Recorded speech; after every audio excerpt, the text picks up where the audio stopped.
Zavřete oči. Představte si tichý rudý svět. Chladný vítr přenáší zrnka prachu přes nekonečné pláně. Mars. Planeta klidu a samoty. Ale co když je toto ticho jen ozvěnou? Co když pod vrstvou prachu leží jizvy po bitvě tak kolosální, že změnila tvář celého světa? Dnes večer vás nečeká jen příběh. Čeká vás cesta do zakázané historie. Nechte můj hlas být vaším průvodcem. Dovolte, aby vás tato záhada jemně ukolébala do hlubokého a klidného spánku. Po desetiletí nám NASA a vědecká komunita představují Mars jako geologicky mrtvý svět. Jako planetu, která možná kdysi dávno hostila mikrobiální život v tekoucí vodě, ale jejíž sláva dávno pohasla. Tento obrázek je bezpečný, uklidňující. Ale existuje i jiný pohled.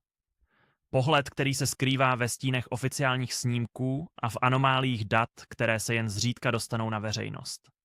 Tento alternativní příběh nemluví o mikrobech, mluví o městech, o pokročilé civilizaci a o jejím náhlém kataklizmickém konci.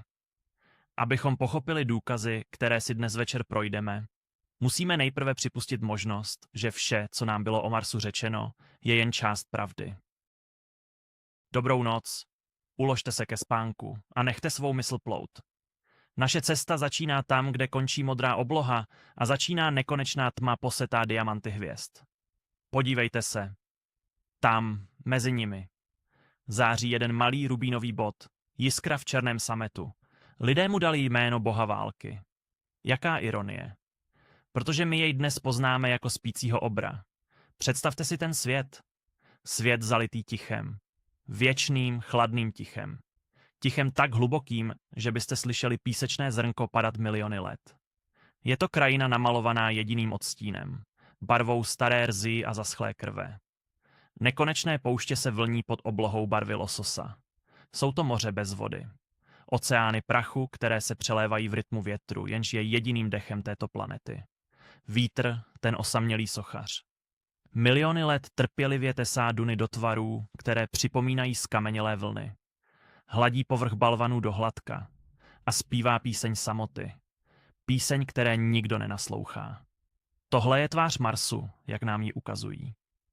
Klidná. Majestátní, mrtvá.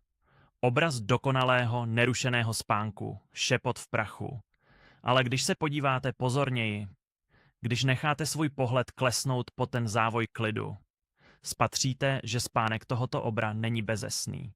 Je plný jizev, plný vzpomínek vrytých do samotné kůry planety. Představte si tu nejhlubší ránu, jizvu, která se táhne přes celou tvář spáče. Kaňon tak obrovský, že by pohltil celé kontinenty na Zemi. Jeho stěny jsou jako stránky v knize času. Každá vrstva horniny vypráví příběh. Příběh o vodě, která tu kdysi dávno tekla. O atmosféře, která kdysi dávno dýchala. Oficiální příběh zní o erozi. O pomalém a přirozeném kolapsu. Ale když se díváte do té propasti, do té trhliny v srdci planety, necítíte jen chlad věků. Cítíte ozvěnu něčeho náhlého. Něčeho násilného. Jako rána, která se nikdy nezahojila. Pomníky ztracenému nebi a pak se náš pohled zvedne. Od propastí k nebesům. A tam stojí oni, tiší strážci, sopky. Ale nejsou to hory, jaké známe. Jsou to monumenty. Pomníky bohů, kteří odešli. Hory tak obrovské, že se vymykají naší představivosti. Jejich vrcholky dýchají kosmickou prázdnotu. Jejich úpatí se ztrácí v nekonečných pláních. Olympus Mons. Spící titán na spícím obrovi. Jeho svahy jsou tak mírné, že byste ani nepoznali, že stoupáte na nejvyšší horu sluneční soustavy. Stál byste na jejím vrcholu a neviděl byste její konec. Jen zakřivení planety pod vámi. NASA nám říká, že jsou to jen vyhaslé sopky. Výsledek dávné geologické aktivity. Ale co když to nejsou jen hory? Co když jsou to základny nebo hrobky? Co když jejich klid není znamením smrti, ale znamením věčného čekání? Ten svět spí, to je pravda. Rudý obr odpočívá, zahalený do svého rzivého pláště. Jeho dech je sotva znatelný šepot větru. Jeho srdce je chladný, nehybný kámen. Ale v jeho mysli, v jeho snech, se odehrává něco jiného. Ty sny prosakují na povrch, jako jizvy. Jako monumenty. Jako ozvěny příběhu, který nám nikdo nechce vyprávět. Příběhu, který začíná tam, kde končí oficiální záznamy. Příběhu o tom, proč ten obr vlastně usnul. A co se stalo těsně předtím, než zavřel oči. Naše cesta začíná na známém místě. V příběhu, který nám vypráví NASA. V příběhu, který nám vyprávějí učebnice, je to příběh, který známe. Příběh tak elegantní, tak logický, tak konečný. Uklidňující jako ukolébavka před spaním. Poslouchejte. Představte si Mars, ne ten dnešní, chladný a tichý, ale Mars před miliardami let. Svět zalitý mladým sluncem, svět pod blankitným nebem. Nebe, které ještě nebylo zředěné do prázdnoty. Představte si vodu. Skutečnou tekutou vodu. Řeky, rýsující jizvy do mladé krajiny, rozlehlé oceány, které šeptaly o možnosti života. Byl to svět plný slibů. Mladší bratr Země, který kráčel stejnou cestou. Téměř. Ale tento slib byl zlomen. Planeta byla křehká. Její srdce, její tekuté jádro vychladlo příliš brzy. Ztratila svůj ochranný štít, své magnetické pole. A jako zloděj v noci přišel sluneční vítr. Neúprosný kosmický proud. A začal krást.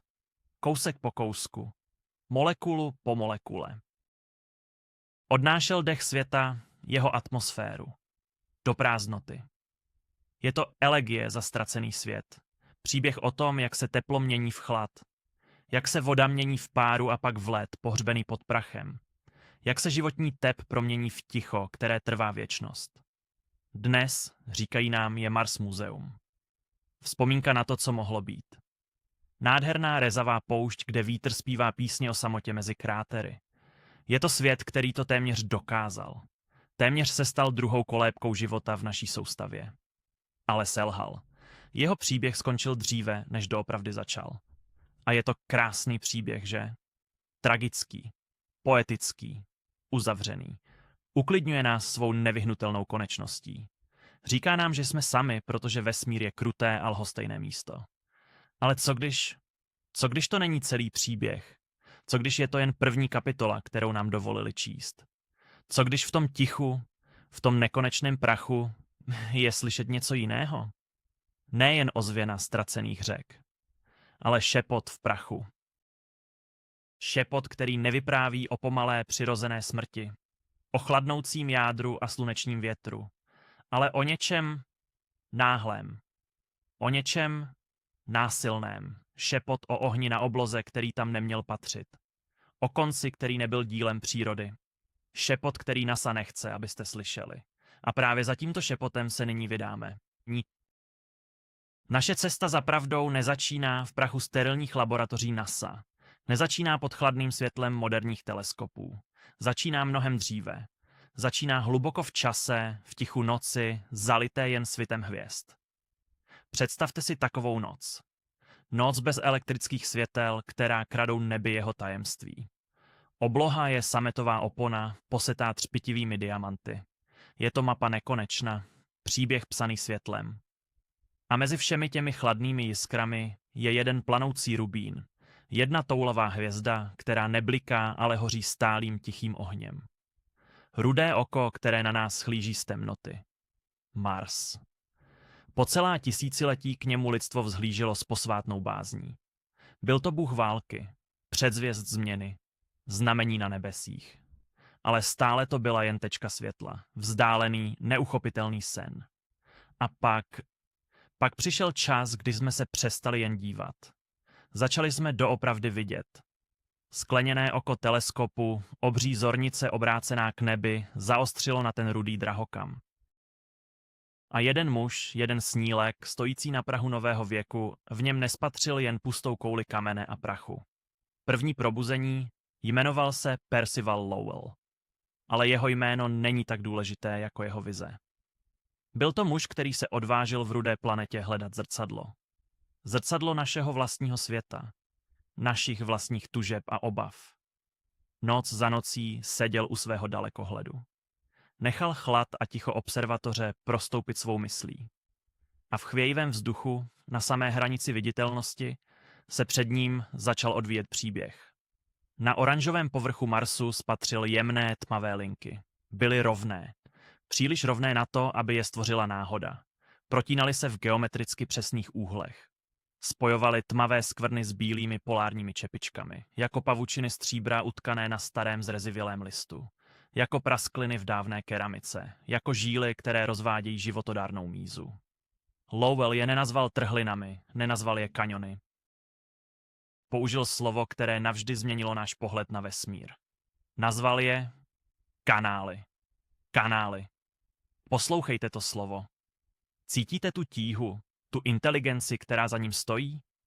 Kanál není dílem přírody, kanál je dílem vůle, znakem civilizace, která odmítá zemřít.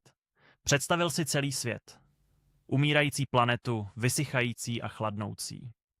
A na ní prastarou, moudrou rasu. Inženýry, kteří v posledním zoufalém pokusu o záchranu budují kolosální síť zavlažovacích systémů. Přivádějí vodu z tajících ledovců na pólech do žíznivých měst na rovníku. Epický boj o přežití, vyrytý do tváře celého světa. Tehdy se zrodil sen o Marťanech. Poprvé jsme se na rudou tečku na obloze nepodívali jako na božstvo nebo znamení. Podívali jsme se na ní jako na souseda. Jako na možnost. Viděli jsme v ní ozvěnu naší vlastní civilizace. Naši touhu stavět, přetvářet svět. A náš nejhlubší strach. Strach ze zániku. Lowellova vize uchvátila svět. Byla to jiskra, která zažehla oheň představivosti na celé generace. Vznikla touha vidět v Marsu nejen to, co je, ale to, co by mohlo být. Nebo co možná kdysi bylo? Pozdější věda označila jeho kanály za optický klam, hru světla a stínu, produkt lidského mozku, který touží vidět vzory i tam, kde žádné nejsou. Lowell se prý mýlil. Byl to jen romantický snílek. Ale co když se nemýlil úplně? Co když jeho oči, unavené dlouhým hleděním do tmy, zahlédly něco víc než jen iluzi? Co když to, co viděl, nebyl přítomný boj o přežití, ale slabá, téměř vymazaná jizva? Dávná ozvěna něčeho, co se stalo před nepředstavitelnou dobou? První tichý šepot příběhu. O válce, která spálila celý svět. Šepot, který jsme se teprve nyní začali učit znovu poslouchat. Naše cesta se láme. Opouštíme svět přání a dohadů. Svět mozazných dalekohledů a chvějivých vidin na dně čočky. Vstupujeme do věku oceli a ticha. Do věku poslů, kteří za nás putují prázdnotou. Představte si tu dobu. 70. léta. Svět pulzuje novou, odvážnou energií. Lidstvo, dítě své planety, se poprvé natahuje do tmy. Chce se dotknout sousedních světů. Chce se podívat zblízka. A tak v dílnách zrozených ze snů a studené války vzniká poutník. Není z masa a kostí. Je z titanu, zlata a nezměrné lidské touhy. Jmenuje se Viking, posel, průzkumník. Naše první skutečné oko vyslané k rudému božstvu války. Jeho pouť je dlouhá, tichá. Miliony kilometrů chladné, sametové nicoty. Země se za ním pomalu smrskává. Mění se v modrou slzu ve zpětném zrcátku vesmíru. Vzpomínku na domov. A vpředu tiše roste cíl. Rudý přízrak na černém plátně. Mars. Svět na Zemi zadržuje dech. Každý pípnutý signál z hlubin je jako tlukot společného srdce. Každý výpočet je modlitbou, protože přichází okamžik pravdy. Ten nejtěžší tanec ze všech. Sestup. Představte si ten pád. Ohnivý křest v atmosféře tak tenké jako závoj vdovy. Padáky se trhají s řevem, který nikdo neslyší. Trysky bojují s gravitací cizího světa. Je to 7 minut teroru. 7 minut, během kterých je posel sám. 7 minut, které rozhodnou, zda se sen stane skutečností. Nebo jen dalším kusem šrotu na dně rudého kaňonu. A pak ticho. Ale ne ticho porážky. Ticho úžasu. Signál je stabilní. Viking stojí. Stojí na půdě Marsu. Lidstvo poprvé otisklo svou nepřímou stopu do prachu jiného světa. A tak začíná nová kapitola našeho příběhu. Kapitola, kterou můžeme nazvat Oko na rudé poušti. Na Zemi v řídícím středisku čekají. Čekají na první obraz. Na první pohled. Není to jen věda. Je to mystický okamžik, jako když poprvé otevřete knihu, o které jste slyšeli legendy. Co uvidí, co nám ukáže. Data tečou vesmírem. Nekonečný proud nul a jedniček. Na obrazovkách se pomalu, řádek po řádku, skládá mozaika. První pohlednice z Marsu je zrnitá, černobílá. Ale je skutečná, vidíme krajinu tak cizí a přece tak strašidelně povědomou. Písek, kameny rozházené po pláni a v dálce obzor, ostrý, jasný, pod nebem, které není naše. Vypadá to mírumilovně, mrtvě. Jako dokonalý pomník věčnosti a nicoty. Přesně to, co nám řekli, abychom čekali. Geologie, vítr, čas. Ale počkejte, dívejte se pozorněji. Mezi těmi kameny. Ve hře světla a stínu. V té první nedokonalé fotografii, která obletěla svět, se skrývá anomálie. První tichý šepot. První dílek skládačky, který nezapadá do oficiálního obrazu. První důkaz, který řídící středisko uvidělo a o kterém se rozhodlo prozatím mlčet. Protože to, co se skrývalo v datech z Vikingu, nebyly jen kameny a písek. Byl to přízrak. Přízrak něčeho, co tam nemělo být. Naše cesta pokračuje. Zanecháváme za sebou ozvěny explozí, které se nesou prachem s červenalým pískem. Ponořme se hlouběji do ticha, které následovalo. Do ticha, které trvalo miliony let. Píše se rok 1976. Vysoko nad Rudou pustinou krouží osamělý ocelový poutník. Sonda Viking 1. Naše první oko, které systematicky mapuje svět, jenž nám byl tak dlouho skrytý. Snímá obraz za obrazem. Krátery, kaňony, vyschlá řečiště. Nekonečnou majestátní nudu mrtvé planety. Data proudí vesmírem jako tichý déšť digitálních kapek. V laboratořích na Zemi se z šumu a pixelů skládá mozaika cizího světa. Mezi tisíci snímky pustiny je jeden jediný, s chladným kódem 35A72, pořízený nad oblastí zvanou Cydonia. Na první pohled nic zvláštního, jen další hra světla a stínu na zvětralém povrchu. Ale pak se podíváte pozorněji, přimhouříte oči a vaše srdce se na okamžik zastaví. Protože z marťanské půdy na vás hledí tvář, strážce z Cydonie. Není to jen náhodný útvar, představte si to. Díváte se na tu černobílou fotografii, zrnitou a neostrou. Ale je to tam. Nepochybné. 2 oční důlky, hluboké a prázdné. Hledí vzhůru do nekonečné tmy, ne k horizontu, ne na slunce. Hledí přímo tam, odkud přišla sonda. Hledí směrem k Zemi, jako by na něco čekali. Nebo na někoho. A pod nimi ústa. Mírně pootevřená, jako by zamrzla v půli slova. Nebo v tichém výkřiku, který nikdo neslyšel. Poslední povzdech civilizace ztracené v čase. Celá ta kamenná maska je dlouhá téměř 3 kilometry. Monumentální. Zapomenutý pomník v prázdné katedrále rudé planety. A pak si toho všimnete. Toho, co vás znepokojí nejvíc. Té děsivé, nepřirozené symetrie. Levá strana je téměř dokonalým zrcadlovým obrazem té pravé. Příroda je umělkyně chaosu a náhody. Miluje nepravidelné křivky a fraktály. Ale dokonalá symetrie, to je jazyk inteligence. Tichý podpis mysli, důkaz úmyslu. Není to jen kámen, který vítr a eroze vytvarovali do podivného tvaru. Je to přítomnost. Tichý svědek. Strážce tajemství pohřbeného pod pískem. Něco, co tam zůstalo, když vše ostatní zmizelo. Něco, co trpělivě čekalo, až pozvedneme zrak ke hvězdám a všimneme si, co to vlastně sleduje hvězdy z povrchu Marsu.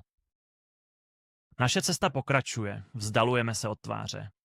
A vidíme, že není sama. Není to osamělý monument. Je to strážce.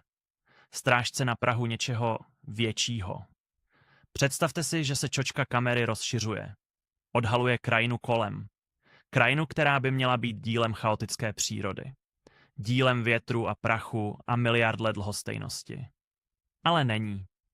Po naší levici, jen pár kilometrů od kamenného pohledu, se rýsuje něco, co popírá náhodu. Je to síť. Pavučina linií a úhlů, vtisknutá do rudého písku. Říkáme tomu město. Ale to slovo je příliš živé. příliš plné ozvěn a kroků. Město inkoustových stínů spíše je to kostra města. Jeho otisk v prachu času. Představte si plán architekta zanechaný na rýsovacím prkně pouště. Hlavní tepny se kříží v dokonalých pravých úhlech. Menší ulice tvoří pravoúhlou mřížku. Vše je úhledné. Vše je organizované. Jsou to základy zapomenutých snů. Náměstí, kde se nikdo neschází. Nábřeží podél řeky, která vyschla před věky. Každá linie je nepřirozeně rovná. Každý roh je nepřirozeně ostrý. Příroda nemiluje pravé úhly. Příroda je umělkyní křivek, spirál a zlomů. Toto je práce pravítka a kružítka. Práce mysli, která toužila po řádu. Když slunce na Marsu klesá nízko nad obzor, tyto struktury vrhají dlouhé inkoustové stíny. A na okamžik to město znovu ožívá. Jako negativ fotografie. Temné ulice. Temná náměstí. Tichý geometrický přízrak, který šeptá o životě, který tu kdysi pulzoval. Naše rovery se plahočí pískem jen kousek odtud. Slepě analyzují složení kamenů. A přitom míjejí Pompeje celé jedné civilizace. Ale ani město duchů není konečnou stanicí naší cesty. Zvedněme pohled ještě výš. Nechme tvář i město za sebou, jako součásti větší skládačky. A spatříme je. Tyčí se z planiny jako zmrzlé vlny na bouřlivém moři. Jsou to hory. Ale nevypadají jako hory. Jsou příliš symetrické. Jsou to pyramidy. Celý komplex pyramidálních struktur. Některé masivní, jiné menší. Jakoby obr rozsypal krystaly po rudém sametu. Každá z nich je matematickou hádankou. Každá z nich je monumentem. Ale jedna vyniká. Jedna přitahuje pohled a odmítá ho pustit. Je masivní, elegantní a naprosto nemožná. Vědci, kteří ji první analyzovali, Di Pietro a Molenar, jí propůjčili svá jména. Pyramida D a M. Ale její pravé jméno se ztratilo v písečné bouři času. Není čtyřstranná. Jako ty, které známe z naší vlastní pozemské kolébky. Tato pyramida má 5 stran. Dokonalý, symetrický pentagon, stoupající k jedinému vrcholu. Představte si tu přesnost, tu geometrickou anomálii. Příroda dokáže vytvořit 4 stěn. Dokáže vytvořit 6 hran v krystalech. Ale 5stranná hora? 5úhelník v takovém měřítku? To je podpis. Podpis inteligence. 3 její strany jsou téměř neporušené, hladké, jako by je včera opustila ruka stavitele. 2 další jsou zizvené, rozervané, jako by svědčily o obrovské síle, která je zasáhla. O úderu z nebes, o konci jednoho věku. Cítíte tu symetrii? Tu záměrnou, posvátnou geometrii, která se nám směje do tváře? A teď přijde ten nejmrazivější okamžik. Ten, který promění soubor anomálí v poselství. Kamenná partitura tvář. Město. Pyramidy. Nejsou rozmístěny náhodně. Není to jen shluk podivných útvarů na jedné pláni. Mezi nimi existuje vztah. Tichý rozhovor vedený jazykem úhlů a vzdáleností. Spojte hlavní body města s vrcholem D a M pyramidy. Veďte linku od očí tváře k srdci pyramidálního komplexu. Vynoří se vzorec. Harmonie. Je to nebeská mapa, vytesaná do povrchu planety. Zarovnání, která neodpovídají geologii Marsu. Ale dokonale odpovídají matematickým a astronomickým konstantám. Úhly, které se opakují. Vzdálenosti, které jsou násobky stejného čísla. Je to jako partitura. Kamenná symfonie, jejíž noty jsou hory a jejíž ticho trvá miliony let. Tvář hledí k jednomu konkrétnímu bodu na obloze. Pyramidy odrážejí pozici určitého souhvězdí. Město leží na průsečíku siločar, které to všechno propojují. Tohle není náhoda. Tohle je věta. Věta, napsaná písmem větším než naše města. Čekající na překladatele. Čekající na nás. Celá oblast Sidonia není jen geologickou zajímavostí. Je to vzkaz v láhvi. A tou lahví je celá planeta. A tím mořem je nekonečný vesmír. A my jsme právě dorazili ke břehu. A tak, jak se naše cesta noří do stínů, přichází okamžik nevyhnutelného. Okamžik, kdy se sen střetne s bděním. kdy se šepot setká s hlasitým slovem autority. Představte si to ticho, ticho po bouři. Když se prach z odhalených tajemství sotva usadil na rudé půdě. A do tohoto ticha promluvil hlas. Nebyl to křik ani poplach. Byl to klidný, konejšivý tón. Hlas NASA. Opona padá, světla se zhasínají, nebylo žádné zasedání. Žádná dramatická tisková konference, jen tiché metodické prohlášení. Jako když lékař oznamuje, že horečka byla jen zlý sen. Řekli nám, že to, co vidíme, není skutečné. Že naše oči, hladové po zázracích, nás klamou. Že ten monumentální obličej, ta symetrická pyramida, ty jizvy po bitvách jsou pouhou hrou. Hrou světla a stínu. Ano, to byla ta slova. Oficiální melodie, která měla ukolébat naši zvědavost. Optický klam. Geologický útvar políbený nízkým marťanským sluncem v ten správný okamžik. Nic víc. Jeden z hlavních vědců projektu Viking to formuloval s chladnou elegancí. Nazval to trikem světla a úhlu pohledu. Šťastnou náhodou eroze. Další se přidal s téměř otcovským úsměvem ve slovech. Připomněl nám naši lidskou tendenci. Naši potřebu vidět tváře v mracích. Postavy ve skalách. Vzory tam, kde vládne chaos. Odborný termín, který použili, zněl téměř jako zaklínadlo k zahnání duchů. Pareidolie. A s tím slovem, jako by se všechno rozplynulo. Jako ranní mlha. Příběh skončil dřív, než vůbec začal. Dveře, které se na okamžik pootevřely do neznáma, byly jemně, ale pevně přivřeny. Zamčeny. Žádná další debata, žádné další otázky. Konec kapitoly.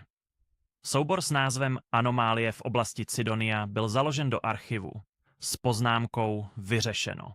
A tak rychle, jak se ten šepot objevil, byl umlčen. Nahrazen ohlušujícím tichem oficiálního vysvětlení. Případ byl uzavřen. Pro ně. Ale pro nás, pro ty, kteří putují noční krajinou myšlenek. Pro nás cesta teprve začínala. Protože v tom klidu, v té rychlosti, s jakou byla pravda smetena ze stolu, jsme slyšeli něco jiného. Slyšeli jsme strach. Oficiální příběh je uklidňující. Je to hladká vyleštěná deska, bez prasklin, bez rušivých otázek. Píseň o mrtvém světě zpívaná v dokonalé neměnné tónině. Ale v tichých koutech světa, v pracovnách osvětlených jen září monitorů, se začaly ozývat jiné hlasy. Šepot pochybností, který se odmítal podřídit sborovému zpěvu. Nebyli to křiklouni. Byli to spíše archeologové, detektivové obrazů. Muži a ženy, kteří odmítli přijmout, že symfonie vesmíru má jen jeden, předem napsaný part. Cítili, že pod povrchem tiché melodie se skrývá ztracená, bouřlivá sonáta. Jméno jako Richard Hoagland se stalo ozvěnou tohoto hledání. Symbolem pro ty, kdo se dívali déle. Kdo se dívali jinak. Kdo vnímali, že oficiální portrét Marsu je až příliš dokonalý. Příliš prázdný. Jakoby z něj někdo pečlivě vyretušoval všechny jizvy. Naše cesta nás nyní vede k nim. K těmto archeologům digitálního věku. Představte si je. Nesedí v tajných bunkrech. Sedí u svých stolů obklopeni horami dat. Pročesávají nekonečné veřejně dostupné archivy NASA. Snímek po snímku, byte po bajtu. Jako zlatokopové, kteří v řece Štěrku hledají jediný třpitivý kamínek. Jejich práce nebyla spiknutím, byla to detektivka, mravenčí, trpělivé pátrání po stopách. Po anomáliích, které oficiální zprávy přehlédly. Nebo úmyslně zamlčely. Byla to tichá revoluce, vzpoura vedená zvědavostí. Každý snímek z Vikinga či Marineru byl pro ně stránkou ze ztraceného deníku. Každý chybný pixel, každá nevysvětlitelná hra světla a stínu byla potenciálním klíčem. Drobkem chleba v hlubokém temném lese oficiálního vyprávění. Nehledali monstra. Hledali logiku. Snažili se poskládat mozaiku z úlomků, které ostatní odhodili jako bezcenný odpad. Ptali se, co když ten stín není jen stín? Co když ten kopec není jen kopec? Co když ta symetrie není náhoda? Byli to lingvisté zapomenutého jazyka. Jazyka psaného do tváře planety geometrií a erozí. Naslouchali tam, kde ostatní slyšeli jen vítr. Dívali se do prachu a viděli možnost příběhu. Tito badatelé se stali strážci paměti, kterou se možná někdo pokusil vymazat. Stali se hlasem pro ohlušující ticho rudé planety. Pro ozvěny, které NASA označila za pouhý statický šum.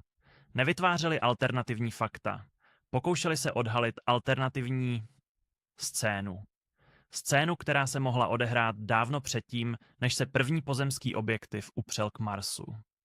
A ve studeném, digitálním prachu archivů začali nacházet první vlákna. Tenká, sotva znatelná vlákna, která se spojovala v gobelín tak neuvěřitelný, že mohl změnit vše, co jsme si mysleli, že víme o našem místě ve vesmíru. Vlákna, která vedla k něčemu naprosto nečekanému. Naše cesta se vrací, zpět do prachu a ticha, zpět do monumentálního hřbitova Cydonie. Už jsme viděli tvář hledící do prázdnoty. Spatřili jsme pyramidy, erodované věky. Ale teď se přestaneme jen dívat. Začneme naslouchat. Představte si, že nejste jen pozorovatel na orbitě. Jste archeolog mysli. A tyto stavby nejsou jen kameny. Jsou to noty v zamrzlé, tiché symfonii. Podívejme se hlouběji. Za prach a stíny. Objevíme to, čemu se říká kosmická geometrie. Není to jen o tom, co tam je. Je to o tom, jak je to uspořádané. Vzdálenosti, úhly, vztahy. Je to architektura myšlenky. Plán, který přežil miliony let. Plán, který mluví jazykem, jenž nestárne. Jazykem matematiky. Vezměme si vzdálenost mezi tváří a největší pyramidou, známou jako D a M. Pak si vezměme úhel, který svírají další menší stavby. Není v tom chaos, je v tom záměr. Je v tom ozvěna čísel, která jsou vetkaná do samotné podstaty vesmíru.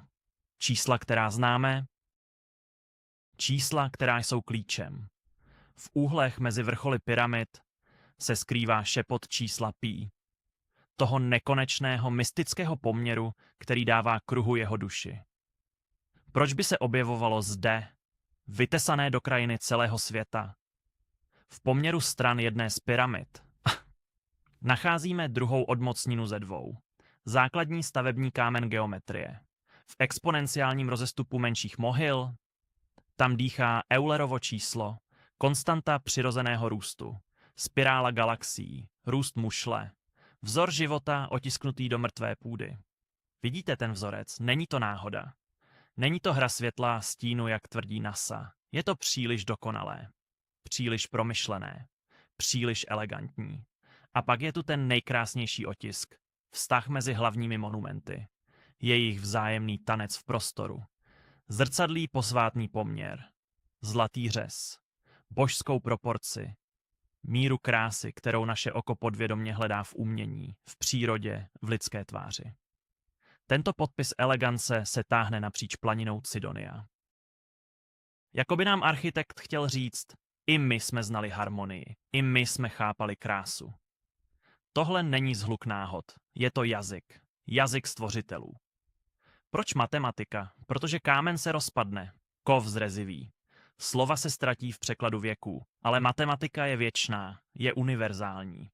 Pravdy geometrie jsou stejné zde, na Marsu i na druhém konci galaxie. Je to jediný vzkaz vláhvy, který může přežít plavbu oceánem času. Je srozumitelný pro každou civilizaci, která pozvedne zrak ke hvězdám a začne se ptát. Pro každou kulturu, která objeví stejné základní pravdy vesmíru.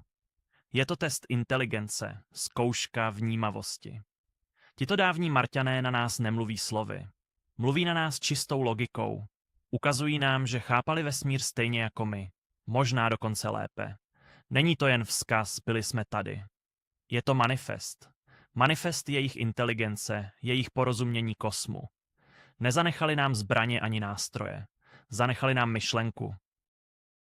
Gramatiku vesmíru vytesanou do povrchu planety. A my se teprve učíme číst první větu. Čas je řeka, která omílá břehy vzpomínek. Někdy jemně, jindy s drtivou silou. Po oceánu ticha, který dělil dvě epochy našeho pátrání, se k Cydonii vrátilo nové oko. Mechanický poutník, vyslaný zpět na místo činu. Naše cesta pokračovala. Desetiletí se proměnila v prach a do ticha promluvil nový posel. Oko jménem Mars Global Surveyor. Jeho úkol byl prostý a zároveň nesmírně krutý. Zaostřit na přízrak. Rozptýlit mlhu, která se snesla na rudou pláň před dávnými lety. Svět zatajil dech. Data proudila vesmírem jako tichý šepot. A pak přišel obraz. Ostrý, nemilosrdný, jasný. Nový pohled, stará jizva tvář byla pryč, zmizela. Rozplynula se jako sen po probuzení. Tam, kde kdysi stál němý král, kde z písku hleděl strážce zapomenutého věku, teď ležel jen kopec. Obyčejná, erozí zjizvená a větrem omletá stolová hora. Hromada kamení a prachu, jedna z tisíců, které pokrývají povrch umírající planety. Kámen. Nic víc. Žádné oči. Žádná ústa. Žádné tiché poselství vytesané do skály. Jen geologická jizva, hra světla a stínu, kterou naše fantazie oblékla do královského roucha. Legenda byla mrtvá. Případ uzavřen. Věda zvítězila nad pověrou a my jsme se mohli vrátit ke svým všedním životům. S jedním tajemstvím vesmíru škrtnutým ze seznamu. Ale počkejte. Zastavme se na chvíli v tom oslnivém světle údajné pravdy. Nadechněme se toho řídkého ledového vzduchu jistoty. Cítíte to? Ten lehký záchvěv pochybnosti. Tu tichou otázku, která se rodí ve stínech za triumfálním obloukem logiky. Protože ten nový obraz nebyl stejný. Nebyl to jen ostřejší pohled na totéž místo. Byla to fotografie pořízená za úplně jiných podmínek. V jinou denní dobu, kdy slunce stálo na obloze v jiném úhlu. Stíny, ty magické štětce, které malovaly tvář, nyní kreslily úplně jiný obraz. Ukazovaly jen hrubou hmotu. Hrubou skálu. Co když úhel pohledu není jen technický detail? Co když je to klíč, nebo naopak zámek? Co když vám někdo ukáže umírajícího krále ze strany, aby vám dokázal, že je to jen obyčejný stařec? Co když vám ukáže sochu v poledním světle, které maže všechny jemné rysy a detaily, aby vás přesvědčil, že je to jen neopracovaný balvan? Ta otázka visí ve vzduchu, těžká jako marsovská obloha před prachovou bouří. Poslední hřebík do rakve nebo klíč k novým dveřím. Byl tento nový, křišťálově čistý snímek skutečně pokusem odhalit pravdu v jejím syrovém, nepřikrášleném světle? Byla to snaha vědy napravit omyl, rozptýlit iluzi a ukázat nám realitu, ať je jakkoliv obyčejná? Nebo to byl naopak ten nejdokonalejší, nejpropracovanější manévr, jak pohřbít legendu jednou provždy. Záměrně zvolený úhel. Přesně vypočítaný čas. Dokonalý snímek, který neukazuje nic, aby nikdo už nikdy nehledal. Všechno. Byla to pitva nebo vražda? Poslední hřebík do rakve fantazie nebo klíč od vedlejší místnosti, který nám podstrčili s úsměvem a ujištěním, že žádné další dveře neexistují. Pravda se možná neskrývá v tom, co nám obrazy ukazují, ale v tom, jak a proč nám je ukazují. A právě tam, v tomto prostoru mezi světlem a stínem, mezi faktem a záměrem, naše noční přednáška teprve začíná. Naše cesta po rudém písku se chýlí k bodu, kde obrazy nestačí. Kde fotografie, jakkoliv provokativní, jsou jen stíny na zdi jeskyně. Prošli jsme kaňony, které zpívají o dávných řekách. Dotkli jsme se pohledem tváří, které možná nikdy nebyly tvářemi. Sledovali jsme symetrii tam, kde by měl vládnout chaos. Ale co když ty největší důkazy nejsou vytesány do kamene? Co když nejsou vidět očima? Co když nejde o to, co vidíme, ale o to, co dýcháme? Představte si, že se na chvíli odvrátíme od teleskopů a roverů. Že zavřeme oči před krajinou zjizvenou krátery. A místo toho začneme naslouchat. Naslouchat tichému, neviditelnému příběhu, který vypráví samotná atmosféra Marsu. Šepot v atmosféře. Každá planeta má svůj dech. Tenkou, křehkou slupku plynu, která je její pamětí. Její kronikou. A v dechu Marsu, v tom řídkém, chladném vzduchu, se skrývá anomálie. Stopa, která tam nepatří. Jizva, která nezmizela ani po milionech let. Radioaktivní otisk prstu, který vypráví o ohni, jaký si jen stěží dokážeme představit. A zde na scénu vstupuje muž, který se tomuto šepotu odvážil naslouchat. Muž, který se podíval za obrazy a ponořil se do chladných, neúprosných dat.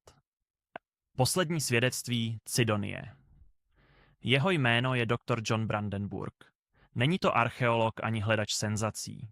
Je to plazmový fyzik. Člověk, jehož mysl je vycvičena k tomu, aby viděla neviditelné síly. Aby četla v jazyce izotopů a energetických signatur. A to, co Brandenburg našel v marťanské atmosféře, otřáslo základy jeho vědeckého světa. Našel přebytek. Vysokou, nepřirozenou koncentraci specifického izotopu. Látky známé jako xenon 129. Pro laika je to jen číslo a jméno. Pro fyzika je to kouřící hlaveň. Protože taková koncentrace xenonu 129 má na Zemi jen jediný známý zdroj. Je to charakteristický podpis termonukleární exploze. Je to přízrak, který se vznášel nad Hirošimou. Ozvěna, která zůstala v atmosféře po testech vodíkových bomb v dobách studené války. Brandenburgova hypotéza je stejně elegantní jako děsivá. Data podle něj ukazují na 2 epicentry. 2 mohutné výbuchy v dávné minulosti Marsu. Jeden v oblasti Cydonia Mensae. Ano, přesně tam, kde leží ona záhadná tvář. A druhý v oblasti Utopia Planitia, na opačné straně planety. 2 oslepující záblesky. 2 rány, které roztrhly atmosféru a navždy ji poznamenaly. Nebyly to asteroidy, nebyly to komety. Podle Brandenburga to byly exploze ve vzduchu. Navržené tak, aby zničili vše na povrchu. Aby vyhladili civilizaci, která tam mohla vzkvétat. Ticho Marsu najednou není tichem prázdnoty. Je to ohlušující ticho po výkřiku. Planeta se proměnila v místo činu. A důkaz není pohřben pod pískem. Vznáší se přímo nad ním. Je to ozvěna války, vepsaná do samotné duše umírajícího světa. Naše cesta nás nyní zavádí hlouběji. Do říše neviditelného. Představte si, že jste detektiv na místě činu starém miliony let. Nehledáte otisky prstů v prachu, ani stopy v písku. Hledáte ozvěnu. Šepot události tak dávné, že její zvuk už dávno utichl. Ale její podpis zůstal. Vrytý do samotné podstaty atmosféry. Poselství v atomu. Každá velká událost zanechá stopu. Obrovský požár zanechá jizvu na krajině. Dopad asteroidu vytvoří kráter, který přetrvá věky. A událost nepředstavitelné energie zanechá podpis v samotných atomech. Chemický otisk prstu. Nezničitelný a jedinečný. Tím podpisem je plyn. Vzácný zvláštní plyn. Jmenuje se xenon 129. Není to plyn, který se rodí jen tak. Je to dítě ohně. Potomek jaderné reakce tak masivní, že přetvoří samotné prvky. Vzniká v srdci umírajících hvězd. Nebo v pekelné výhni jaderného výbuchu. Je to izotopový duch katastrofy. Na naší Zemi tento otisk prstu nacházíme jen na velmi specifických místech. V jizvách, které si lidstvo samo způsobilo. V místech, kde jsme rozbili atom a uvolnili jeho strašlivou, tvořivou i ničivou sílu. Je to podpis naší atomové éry. Důkaz naší moci. A teď se zhluboka nadechněte. Naše sonda se noří do tenkého závoje marťanské atmosféry. Analyzuje její složení atom po atomu. A tam ho nachází. Ne jako stopu. Ne jako pouhý šepot. Atmosféra Marsu je xenonu 129 plná. Je ho tam mnohonásobně víc než v atmosféře Země. Víc, než by jakýkoliv známý přírodní proces dokázal vysvětlit. Ten plyn je tam jako tichý svědek. Jako duch dávno ztracené civilizace, který stále dýchá v řídkém vzduchu. Co nám tento otisk prstu říká? Proč je vzduch celé planety nasáklý přízrakem jaderné události? Není to náhoda. Není to geologická kuriozita, je to vzkaz. Jizva. Důkaz, že rudý prach Marsu byl kdysi svědkem události, která zanechala svůj nesmazatelný podpis v každém jeho nádechu. Naše cesta nás nyní vede zpět domů, z rudých písků Marsu, do tichých laboratoří Země. Protože každý příběh, každá záhada má svůj klíč. A klíč k rudému prachu Marsu neleží v hlubinách vesmíru.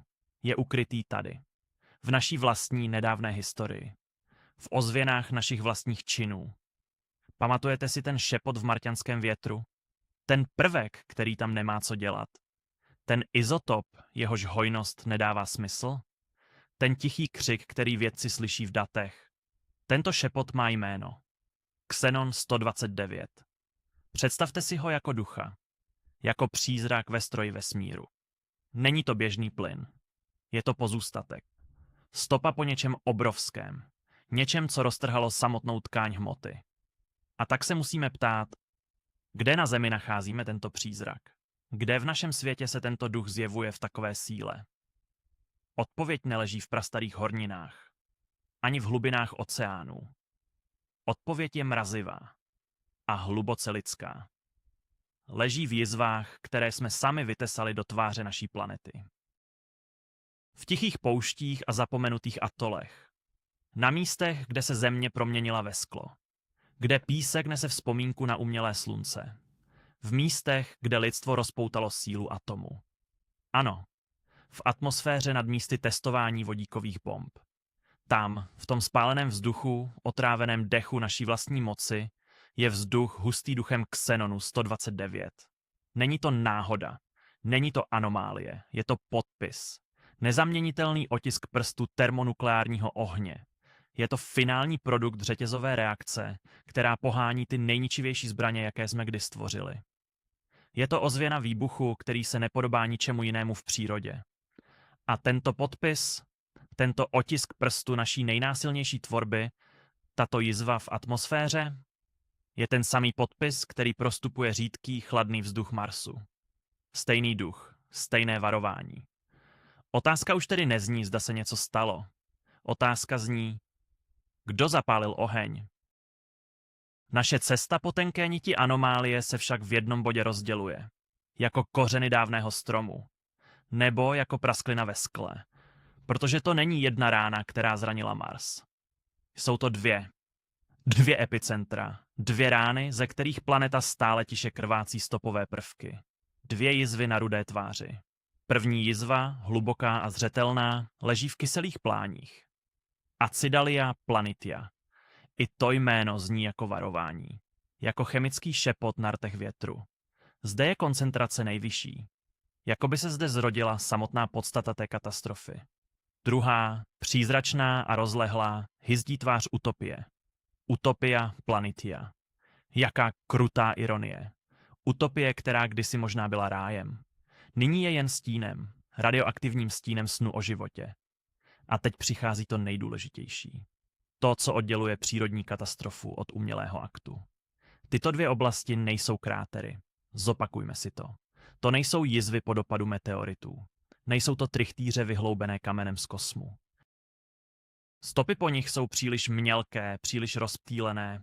Jsou to ozvěny, přízračné otisky. Otisky dvou nesmírných explozí, které se odehrály vysoko nad povrchem, v tenké, dávné atmosféře Marsu. Dva výbuchy ve vzduchu, dva umělé akty stvoření zkázy. Záblesk, který spálil svět. Zkuste si to představit. Zavřete na chvíli oči. Vnímejte tichý, chladný svět pod cizím sluncem. Svět řek a možná i řídké zeleně.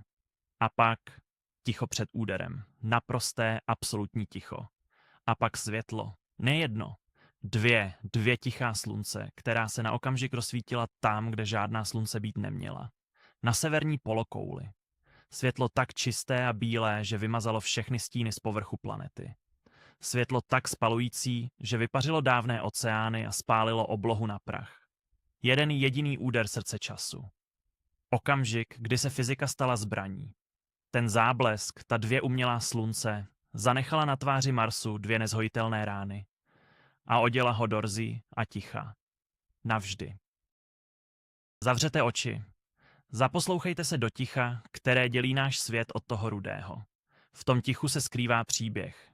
Příběh, který vítr na Marsu vypráví už miliony let. Příběh o světě, který byl. O světě, který žil a dýchal. Naše cesta nás nyní zavádí do srdce této zapomenuté epochy. Do doby, kdy rudý prach byl úrodnou půdou a vyschlá řečiště tepnami pulzujícím životem. Mars nebyl jen jeden. Byly dva.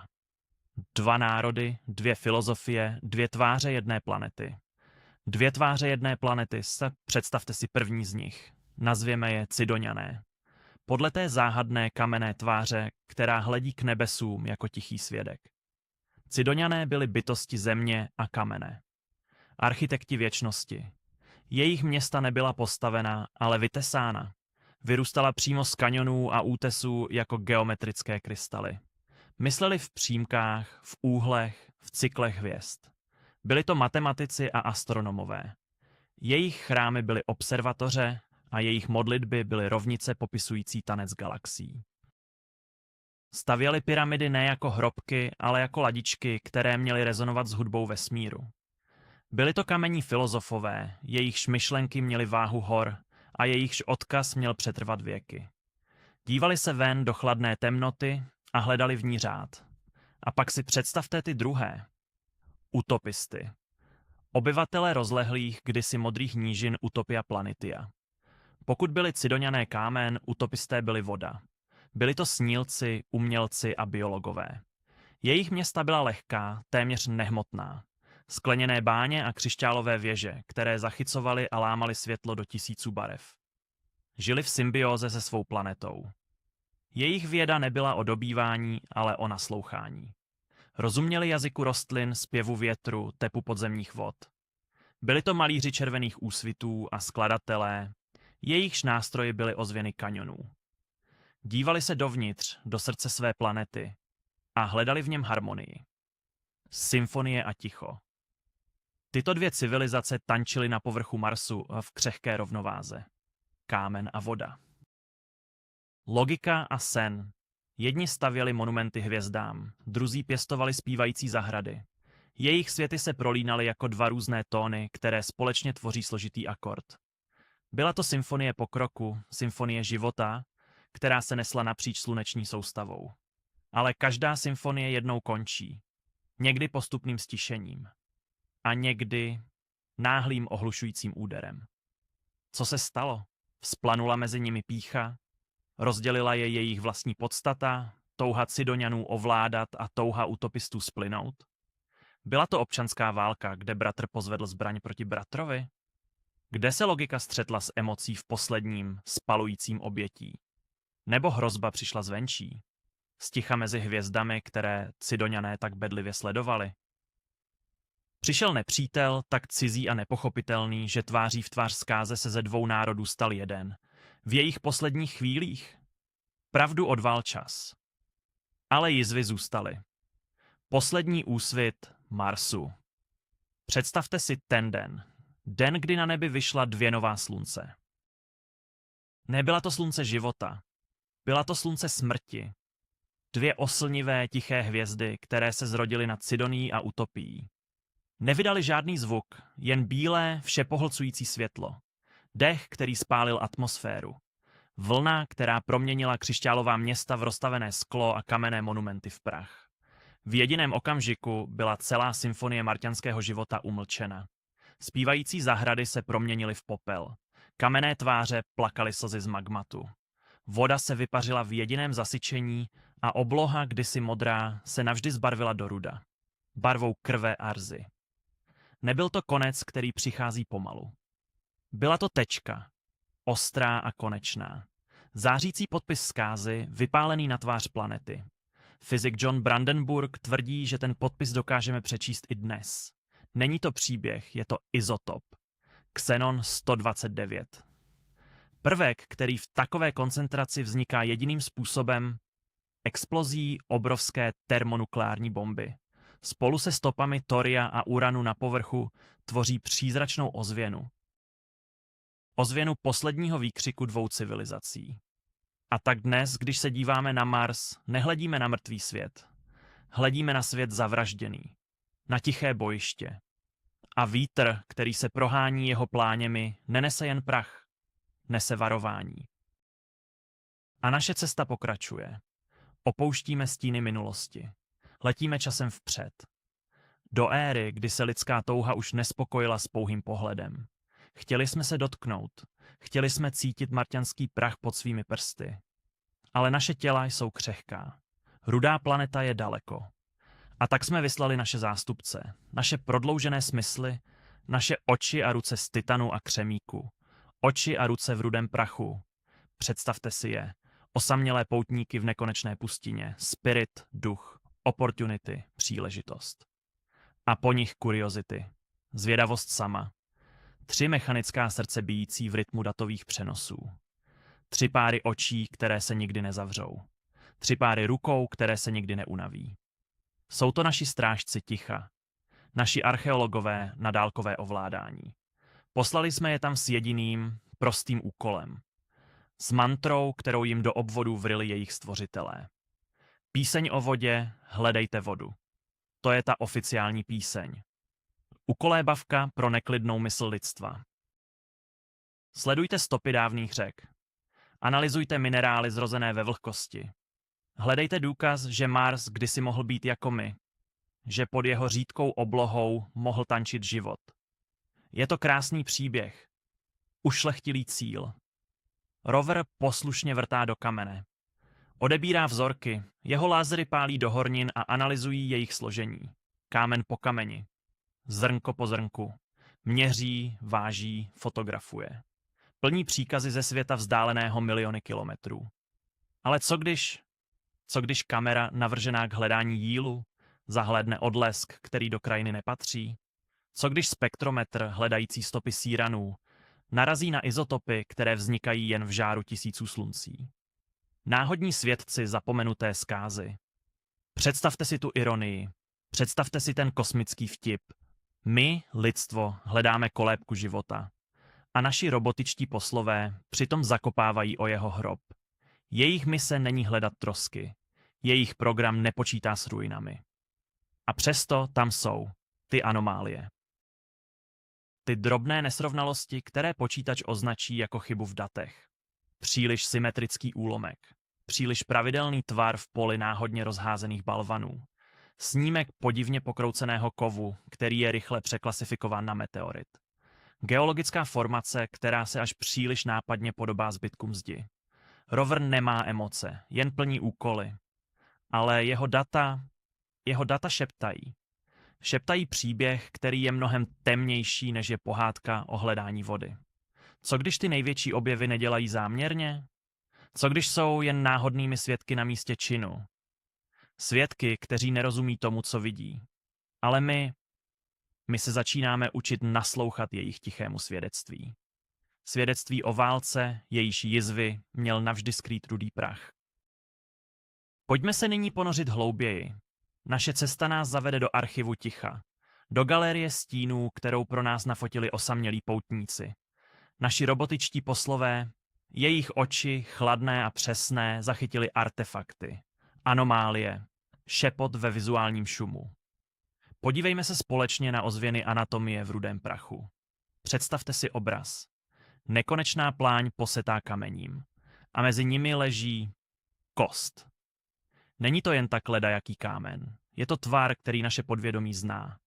Který zná každá buňka našeho těla. Marťanská stehenní kost. Leží tam. V prachu. Dokonale vytvarovaná. Má hlavici, která by přesně zapadla do kloubní jamky. Má tělo dlouhé a elegantní. Je to skamenělý povzdech. Poslední fragment bytosti, která kdysi kráčela pod slabým sluncem. NASA říká, je to jen kámen ohlazený větrem. Ale vítr netesá s takovou anatomickou přesností. Vítr neskládá poctu životu takovým způsobem. Čí byla? Patřila obrovi, který padl pod oblohou zbarvenou explozemi? Nebo poslednímu zástupci rasy, jejíž jméno odval čas? Ta kost nemluví. Jen tam leží. A čeká. Němý svědek dávné tragédie. Naše cesta pokračuje. A z prachu se přesouváme k horizontu. K majáku v moři ticha. Rover Curiosity stojí a hledí do dálky. V nekonečné tiché temnotě se na okamžik rozsvítí jiskra, jediný bod světla. Jasný a nepřirozený. Není to hvězda. Není to odraz. Je to světlo, které stoupá ze země. Zářící signál v pustině. Co to bylo? Zbloudilý foton z kosmického záření, jak tvrdí vědci. Nebo snad poslední výkřik energie z podzemního bunkru. Možná maják, který stále volá lodě, jež se už nikdy nevrátí. Nebo záblesk otevírajících se dveří do jiného světa, ukrytého pod povrchem. To světlo tam bylo jen okamžik. jako myšlenka, jako vzpomínka, ale otisk, který zanechalo v naší mysli, ten nezhasne nikdy. A teď stište dech. Protože potkáme strážkyni zapomenutých příběhů. Na jednom ze snímků na okraji skalního masivu stojí postava. Silueta ženy. Není to jen náhodný zhluk kamenů, je to postava s hlavou, rameny, s náznakem splývajícího oděvu. Stojí na útesu, s rukou ladně zdviženou, jako by mávala na rozloučenou. Nebo jako by na někoho čekala. Kamenná plačka hledící přes údolí smrti. Socha vytesaná žalem a věčností. Kdo je to? Památník? Nebo skamenělá bytost, zmrazená v čase v okamžiku největšího zármutku? Čeká na někoho, kdo se nikdy nevrátí s prachem zavátých bojišť? Její tichá přítomnost je ohlušující. Je to stělesněná melancholie Marsu. Matka, která ztratila svůj svět. A teď navěky hledí do prázdnoty, kterou válka zanechala. Nakonec se podíváme na relikvii. Na symbol, který zná každá naše kultura. Zrezivělá koruna padlého válečníka. V písku leží objekt. Jeho tvar je nezaměnitelný. Je to helma. Přilba. Má dokonalý oblouk. Náznak hledí, které kdysi chránilo tvář. Vypadá jako stará řecká nebo římská přilba, odhozená po bitvě. Skořápka myšlenek, které dávno umlkly. Oficiální vysvětlení? Samozřejmě. Pareidolie. Hra světla a stínu na obyčejném kameni. Ale naše duše vidí něco jiného. Vidíme příběh. Vidíme vojáka, který ji sundal z hlavy v posledním výdechu. Cítíme tíhu kovu, který chránil před údery z nebes. Co viděli oči pod touto přilbou? Poslední záblesk svého umírajícího slunce? Tvář nepřítele? Nebo odraz zkázy ve tvářích svých blízkých? Ta helma neleží jen v písku Marsu. Leží v hlubinách naší kolektivní paměti. Tichý, skorodovaný důkaz. Důkaz o válce, jejíž jizvy jsou dnes krajinou celé planety. Naše pouť rudou pouští se na okamžik zastaví. Zadržme dech. Zapomeňme na sochy a zříceniny. Pojďme se na chvíli podívat ne na Mars, ale do zrcadla. Do zrcadla naší vlastní mysli. Protože existuje i jiný příběh. Tichý, racionální šepot. Protiargument, který nezní jako křik, ale jako klidná, hluboká řeka logiky. Příběh o největším umělci a zároveň největším iluzionistovi ze všech. O lidském mozku. Echo v zrcadle mysli. Představte si, že jste první lidé. Stojíte v šeré savaně. Vysoká tráva se vlní jako moře. A v tom moři se skrývá smrt. Šelma s očima žlutýma jako 2 měsíce. Váš mozek se nenaučil číst. Ani počítat. Ale naučil se něco mnohem důležitějšího. Naučil se hledat vzory. Spojovat tečky. 2 oči, nos, ústa. Tvář. Přítel nebo nepřítel. Zvíře nebo stín. Tato schopnost, tento prastarý software vám zachránil život. A život vašich dětí a jejich dětí. Až k vám. Ten program běží ve vaší hlavě právě teď. Je to naše dědictví. Hlad po smyslu v chaosu náhodných tvarů.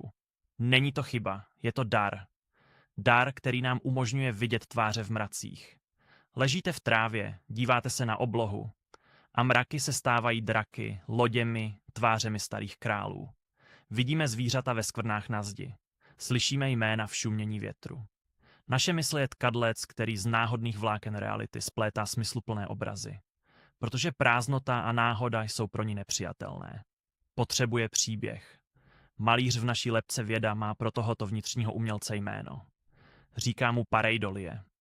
Slovo, které zní složitě, ale popisuje něco tak přirozeného jako dýchání. Je to tendence naší mysli vidět známé tvary, především tváře, v neurčitých a náhodných podnětech. Je to malíř, který bydlí v naší lebce a domalovává svět. A Mars je jeho dokonalé plátno. Miliony let větru, eroze, nárazů meteoritů. Nekonečná galerie náhodných soch a abstraktních maleb. A náš mozek, vycvičený miliony let evoluce k hledání tváří v trávě, se dívá na tyto obrazy a začíná tvořit. Ta skála? Ne, to je přece lebka. Ten kráter? Vždyť má oči a ústa. Tvář z Cydonie. Ten shluk kamenů? To jsou základy budovy, ruiny města. Je to elegantní vysvětlení, rozumné, uklidňující. Podle něj nejsou na Marsu žádní duchové padlých civilizací. Jsou tam jen ozvěny našich vlastních předků.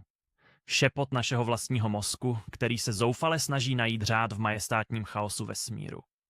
Sochařem není dávný Marťan. Sochařem je vítr, náhoda a čas. A divákem je naše mysl, která v jejich díle touží spatřit sebe sama. A tak přichází na scénu ten starý známý stín, šepot rozumu, který nás konejší ukolébavkou. Jméno toho šepotu je pareidolie. Hra naší mysli, která touží vidět tváře v mracích a postavy ve skalách. Je to pohodlné vysvětlení. Měkký polštář pro unavenou fantazii. Říká nám, že vše, co vidíme, je jen ozvěna nás samých. Projekce našich vlastních vzpomínek na plátno cizího světa. Ale naše cesta rudým pískem nás vede dál. Za horizont této jednoduché písně. Jedna tvář v mracích je poezie. Jedna anomálie je náhoda. Ale kolikrát se musí náhoda opakovat, než se stane vzorem? Kolikrát musí blesk udeřit na stejné místo, než začneme přemýšlet o tom, co ho tam přitahuje? Nemluvíme zde o jednom osamělém kameni. Mluvíme o celé galerii tichých svědků. O krajině poseté otazníky. Představte si, že neprocházíte pouští, ale spíše nekonečným polem trosek po hostině obrů. Tu leží něco, co má geometrickou přesnost, kterou vítr a voda jen těžko napodobí. Tamhle se v prachu leskne předmět s dokonalou symetrií, jako by byl odlit ve formě. Jinde vidíme fragmenty, které se zdají být částmi větších, složitějších struktur. Zbytky zdí, úlomky strojů, destičky s pravidelnými rýhami. Toto není hra na hledání tváří. To je spíše archeologie na první pohled, kdy sama krajina není jen geologickým útvarem, ale tichým muzeem. Každý pohled kamerou roveru není jen snímkem kamenů, ale potenciálním objevem artefaktu. To už není jen naše mysl, která si hraje. To je Mars, který k nám šeptá v jazyce tvarů. A my se jen musíme rozhodnout, zda budeme naslouchat, nebo si znovu zacpeme uši tou uklidňující písní o náhodě. Naše cesta nás nyní vede do tichých sterilních sálů, kde se rodí oficiální příběh. Do digitálních archivů NASA. Představte si je ne jako vědecké databáze, ale jako obrovskou, pečlivě kurátorovanou galerii. Každý snímek, každé číslo, každý byte dat je vybrán, zarámován a pověšen na zeď reality. Ale kurátor má své tajemství. Kurátor rozhoduje, na co se smíme dívat. A hlavně, na co se dívat nesmíme. Barva lži. Položme si jednoduchou otázku. Proč je Mars na každém oficiálním snímku tak rudý? Je to plášť barvy rzí, hozený přes celou planetu. Nekonečný ohnivý západ slunce, který nikdy nekončí. Oficiální vysvětlení mluví o oxidu železa. O prachu v atmosféře. Je to logické. Až příliš. Je to barva, která se stala značkou, symbolem. Ale co když je to také dokonalý filtr? Představte si malíře, který dostal za úkol namalovat portrét, ale smí použít jen jednu barvu. Skryje všechny jemné odstíny pleti, všechny jizvy, všechny slzy v očích. Přesně to se děje s Marsem. Tento karmínový závoj, tak umělecky nanesený na každý pixel, může skrývat jiné barvy. Barvu spečeného kovu, barvu nepřirozeného skla, modrošedou, barvu prastarých umělých struktur, které by pod nánosem červené křičely do vesmíru svůj příběh. Oni nemalují Mars, jaký je. Malují Mars, jaký chtějí, abychom ho viděli. Ztracené noty v datech A, pak jsou zde data, která se ztrácejí. Digitální šum. Ozvěny ticha v nekonečném proudu informací. Přichází snímek, očekáváte zázrak. A uprostřed něj je šedý pruh. Prázdnota. Oficiální vysvětlení?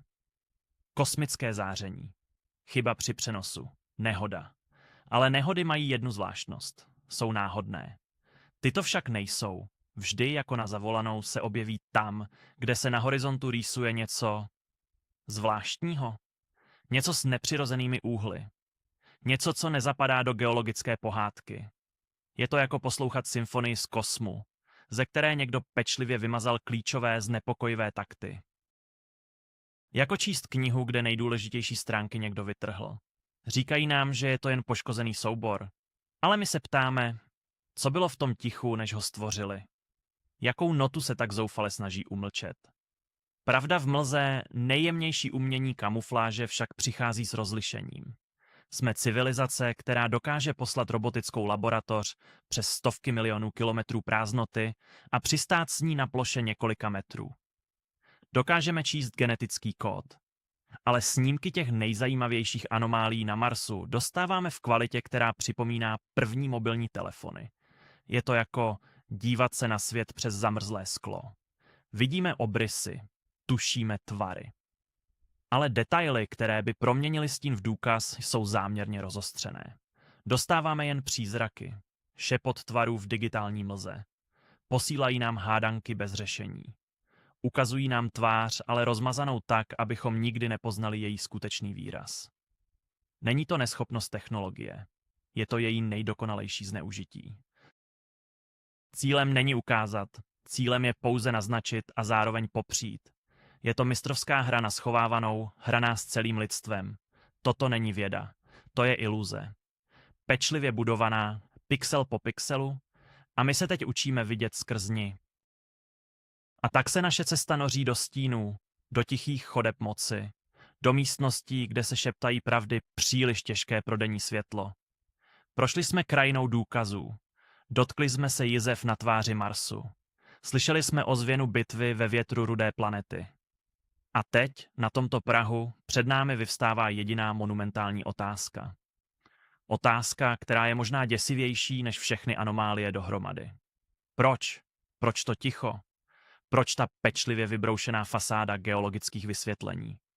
Proč ty obrazy, které nám ukazují jen tolik, abychom snili, ale nikdy neprocitli? Proč by agentura, jejímž posláním je objevovat, ukrývala největší objev v dějinách lidstva?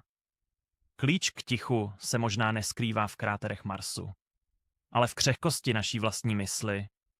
Musíme se vrátit v čase, do doby, kdy vesmír byl ještě novým, neprobádaným oceánem. Do éry atomového strachu a bezbřehé naděje. Píše se rok 1960. Dávno předtím, než lidská noha zanechala stopu na Měsíci, se zrodila jedna studie.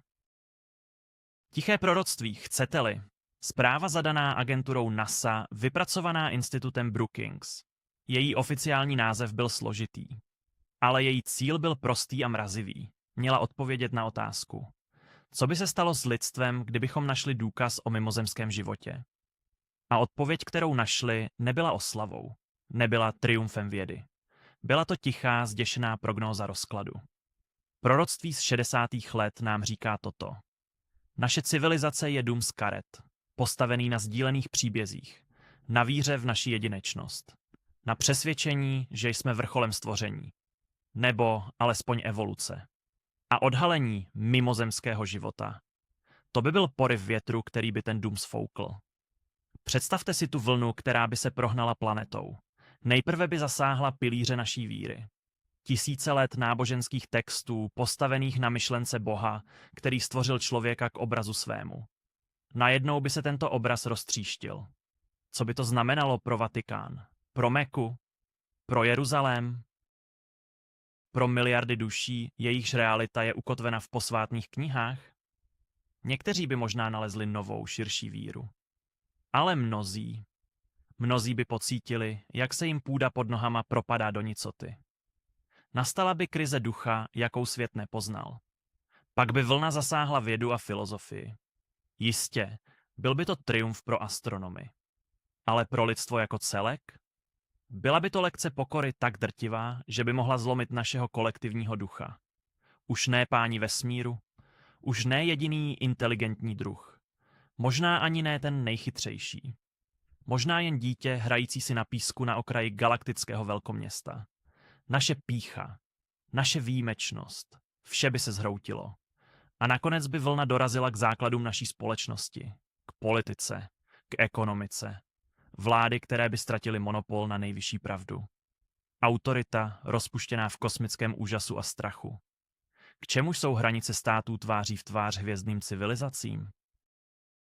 K čemu jsou akciové trhy, když se celý náš hodnotový systém otřásá v základech? Zpráva mluvila o masové panice, o rozpadu sociálních struktur, o konci světa, jak ho známe. Ne skrze invazi, ale skrze pouhou informaci. Pouhou pravdu.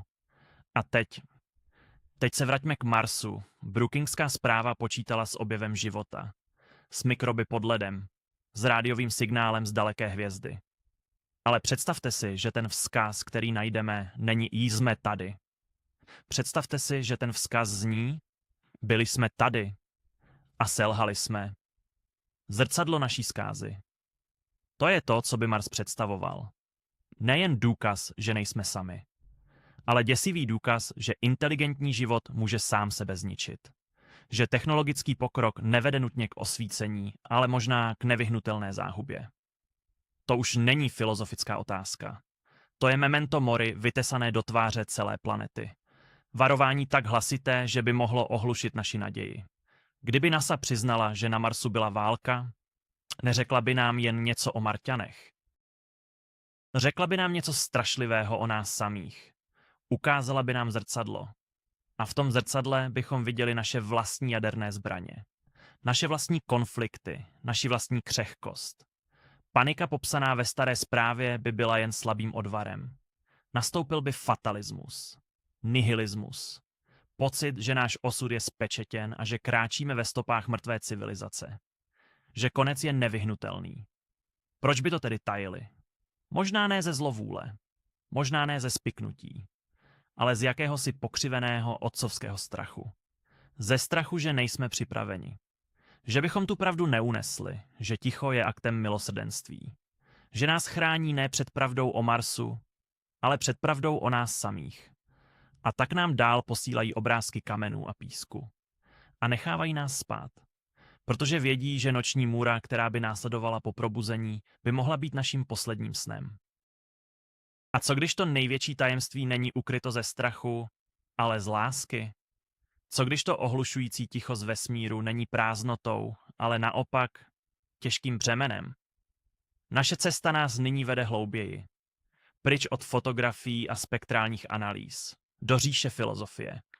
Do srdce samotného důvodu, proč by někdo takovou pravdu o životě a smrti na sousední planetě chtěl navždy zamknout. Představte si to. Představte si, že Mars není jen hřbitov. Je to zrcadlo. Zrcadlo, které nám neukazuje naši minulost, ale jednu z našich možných strašlivých budoucností. Každý kráter po nepřirozené explozi. Každá stopa xenonu 129 v atmosféře. Každé zničené město pohřbené pod pískem času. To vše není jen důkaz. Je to varování. Kosmické memento. To je možná ten pravý důvod mlčení. Přemýšlejte o naší vlastní historii. O našem vlastním flirtování se sebezničením. Vždyť i my jsme tančili na pokraji atomové propasti.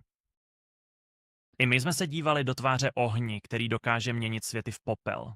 I my známe tu křehkost civilizace, ten tenký led, po kterém kráčíme. A teď si představte, že by vám někdo dal absolutní nezvratný důkaz. Důkaz, že jiná civilizace, tak blízko, naši vesmírní sousedé, přesně tomuto šílenství podlehla. Že stiskli to pomyslné tlačítko. Že proměnili svůj zelenomodrý svět v rudou mrtvou pustinu. Co by taková zpráva udělala s naší psychikou, s naší kolektivní duší? Posílila by naši touhu po míru? Nebo by naopak zasela semínko fatalismu a beznaděje? Vědomí, že oni to nedokázali, tak proč bychom to měli dokázat my? Byl by to lék nebo jed? Možná ti, kteří drží klíče od tohoto tajemství, věří, že je to jed. Co kdyby odhalení pravdy o válce, která spálila Mars, nebyla jiskrou naděje, ale poslední kapkou, která naplní pohár našeho vlastního strachu? Co kdyby vědomí, že naši kosmičtí bratři selhali tak katastrofálně, zlomilo naši vůli bojovat o přežití? Strach z opakování stejné chyby by nás mohl paradoxně dohnat přesně k ní. A tak nás možná nechrání před panikou z existence mimozemšťanů. Možná nás chrání před námi samými. Před tou temnou stránkou naší přirozenosti, která touží ničit. Mlčení NASA a dalších agentur by pak nebylo cenzurou. Byla by to karanténa. Karanténa naší duše. Ochranný štít, který nám brání nahlédnout do propasti, dokud nebudeme dostatečně silní, abychom do ní nespadli. To ticho je dar. Těžký, bolestný dar. Dar času. Času dospět. Času naučit se žít s mocí, která dokáže tvořit i ničit hvězdy.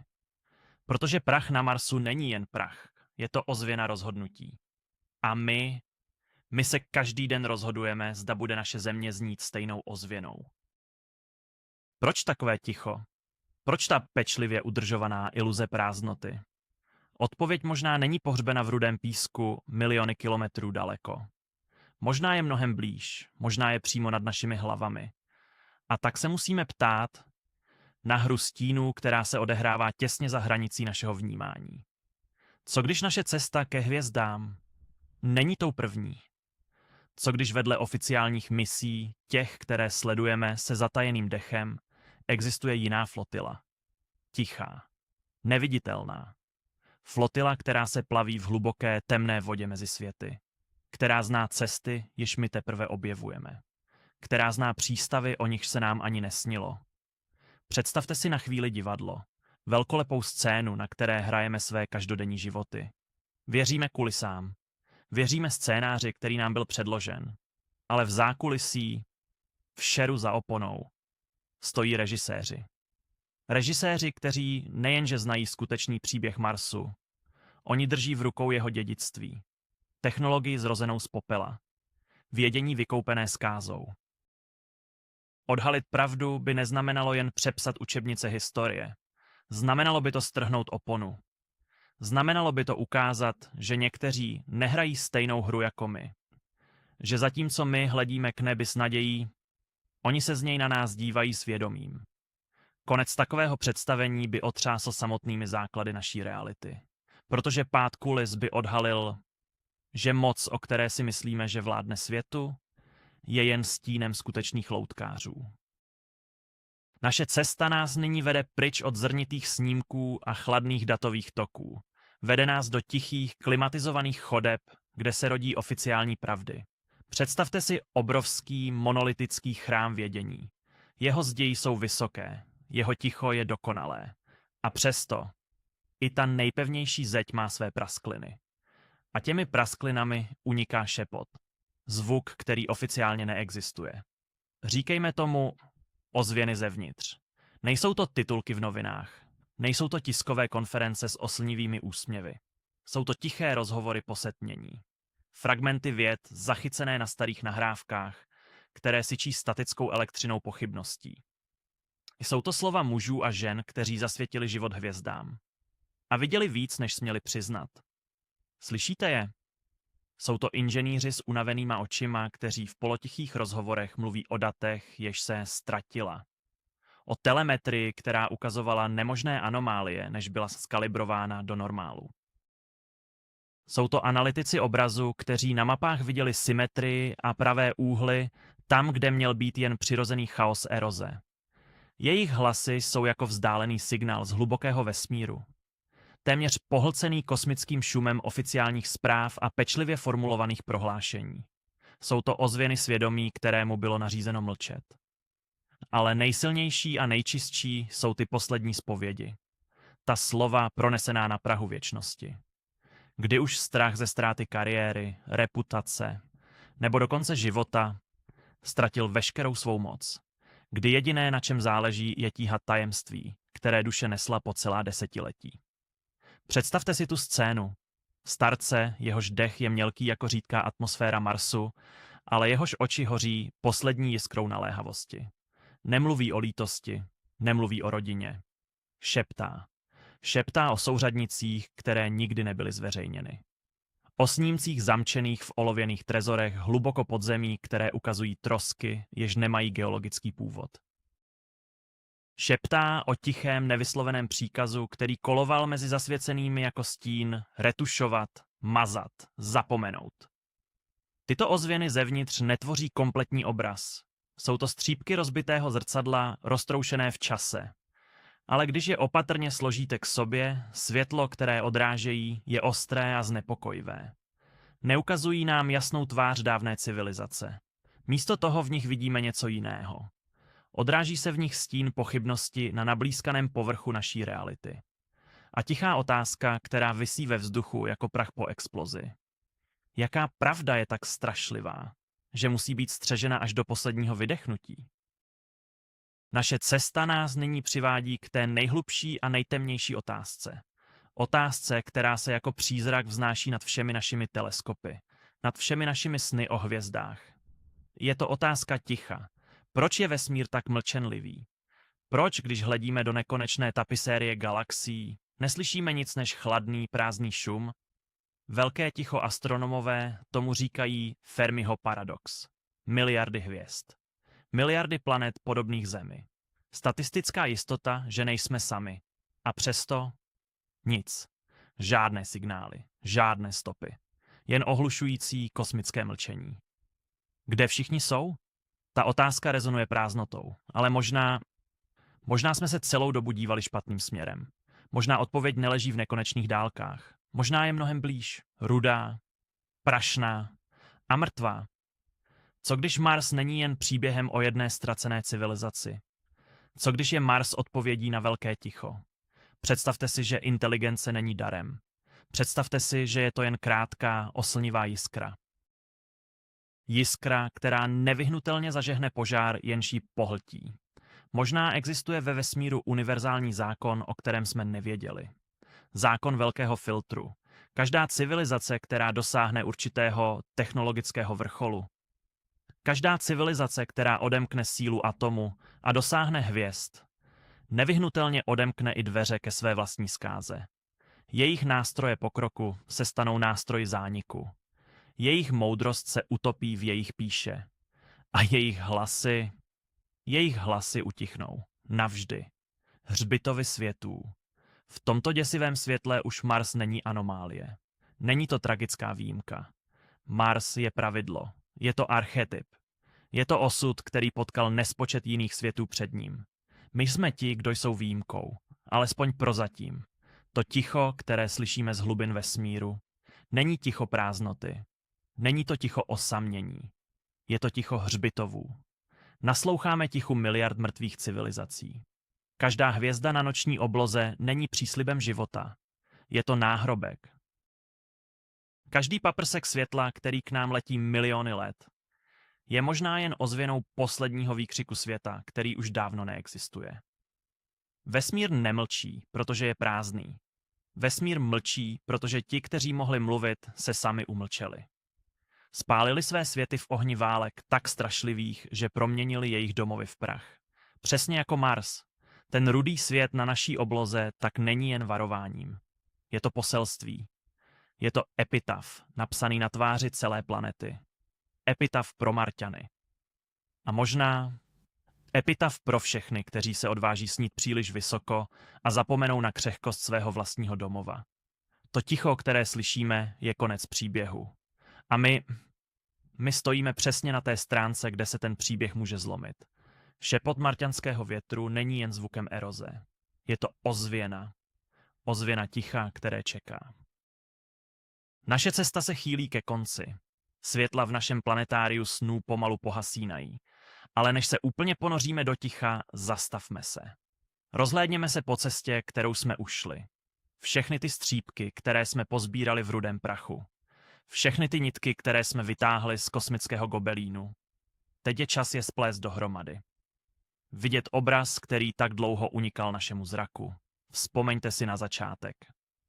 Na ten první tichý pozdrav z pustiny. Šepot vytesaný do kamene. Stáli jsme v úžasu nad planinou Cydonia.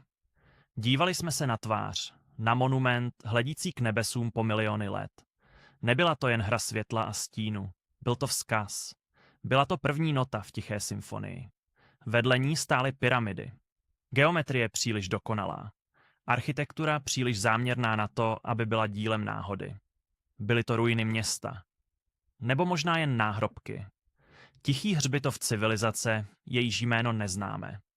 Cydonia byla pozvánkou. Dveřmi do hlubšího tajemství. A my jsme těmi dveřmi prošli. A pak přišel šepot, který nelze vidět. Ale lze ho změřit. Přízračný podpis ve vzduchu. Ponořili jsme se do atmosféry Marsu, do její tenké, křehké slupky. A našli jsme tam jizvu, izotopovou anomálii, Xenon 129. Ten tichý, ale výmluvný svědek. jeho nadbytek, jeho nepřirozená koncentrace. Není to podpis přírody. Je to podpis termonukleární exploze. Ne jedné, ale dvou. Dvě mohutné rány, které roztrhly atmosféru, které spálily povrch, které navždy změnily tvář planety. Náš pohled se přesunul z kamenných monumentů na neviditelný otisk zkázy. Tohle už nebyla jen umělecká interpretace. Tohle byla fyzika. Tohle byl poslední výdech umírajícího světa, zmrazený v čase. Ale co ti, kteří dýchali ten vzduch? Co ti, kteří stavěli ta města? Ozvěny ztraceného lidu v prachu. Sondy a rovery se prohánějí po povrchu. Posílají nám ostré detailní snímky, obrázky skal a písku. Ale my jsme se naučili dívat se jinak, mezi kameny, pod vrstvou prachu. A tam leží střípky, fragmenty, zlomky něčeho, co bylo kdysi celé, symetrické objekty napůl pohřbené v písku, lesklé kousky, které odrážejí slunce jinak než okolní skály. Trosky, které vyprávějí příběh o řemesle, o umění, o technologii. Každý ten malý artefakt je jako slza. Slza skamenělá v nekonečné poušti. Jsou to poslední ozvěny jejich existence. Důkaz, že po této zemi kdysi kráčely bytosti, které snily, tvořily a stavěly. Než bylo všechno smeteno ohněm. A to nás přivádí k poslední, nejtemnější otázce. Proč to nevíme? Proč je tento příběh vyprávěn jen ve stínech? Závoj ticha a motiv ke lži. Představte si tu chvíli. Chvíli, kdy NASA poprvé spatřila tvář. Kdy poprvé analyzovala data z atmosféry. Kdy si poprvé uvědomila, co se na Marsu skutečně stalo. Co byste dělali s takovou pravdou? Pravdou, že naši nejbližší sousedé, civilizace možná podobná té naší, vyhladila sama sebe v jaderné válce. Není to jen objev, je to zrcadlo. Zrcadlo nastavené lidstvu. Varování tak strašlivé, že by mohlo zlomit ducha našeho vlastního světa. Je to dar nebo prokletí? Ochránili nás před pravdou, která by nás mohla zničit? Nebo nám upřeli dědictví, které nám právem náleží? Motiv k utajení není zloba. Možná je to strach. Strach z toho, co bychom v tom marťanském zrcadle uviděli. Strach, že bychom viděli sami sebe. A tak se všechny dílky skládají. Představte si ten obraz, živoucí, dýchající Mars. S městy pod tenkým závojem atmosféry. S bytostmi, které hleděly ke hvězdám a možná viděli modrou tečku naší země. Pak přišel konflikt. Válka tak totální, tak apokalyptická, že zničila nejen je, ale i jejich svět. Dvě oslnivá slunce na obloze. A po nich ticho. Ticho, které trvá miliony let. Atmosféra je pryč. Voda se vypařila, život zmizel, zbyly jen hroby v Cidonii, přízračný podpis v atmosféře a střepy jejich světa roztroušené v rudém prachu. A my o miliony let později přijíždíme jako archeologové na místo činu. Sbíráme důkazy a snažíme se pochopit. Zatímco ti, kteří to vědí, mlčí. Ticho rudé planety není prázdné. Je plné příběhu. Příběhu, který nám měl být navždy utajen. Zavřete oči. Dýchejte se mnou pomalu, hluboce. Naše cesta dnes nevede prachem a pustinou. Dnes nehledáme stopy v písku. Dnes hledáme ozvěnu. Ozvěnu v tichu mezi hvězdami. Dovolte mému hlasu, aby se stal lodí. A vaší mysli, aby byla oceánem. Plujeme zpět. Proti proudu času. Do doby, kdy Mars nebyl rudou tečkou na noční obloze. Do doby, kdy byl klenotem. Zapomeňte na rezavé pláně. Zapomeňte na ledové čepičky. Zapomeňte na ticho. Ten obraz, který znáte, je jen jizva. Pod ní se skrývá vzpomínka. Vzpomínka na svět, který dýchal. Ozvěny modré planety. Představte si, jak rudý prach usedá, jako když se sklidní rozvířená voda. Červená barva bledne, rozpouští se a pod ní se zjevuje modrá. Modrá, jakou jste nikdy neviděli. Barva hlubokého snu, barva nekonečného klidu. To nejsou kanály, to jsou oceány. Oceány hluboké jako samotný čas. Jejich vlny se líně převalují přes pobřeží z jemného, třpitivého písku. Poslouchejte. Slyšíte ten rytmus, příliv a odliv. Dech planety. Voda má paměť. A marťanské oceány si pamatovaly zrod hvězd. V jejich hlubinách plaval život, který neznal strach. Na hladině se odráželo slunce, teplejší a laskavější než dnes. A nebe. To nebe bylo plátnem pro umělce. Tyrkysová klenba posetá mraky, lehkými jako pírko. Pluli po ní tiše, jako lodě duchů. Dýcháte ten vzduch? Je čistý. Sladký. Nese vůni soli a kvetoucích rostlin, jejich jména jsme zapomněli. Toto nebyla planeta války. Toto byla planeta života. Zahrada.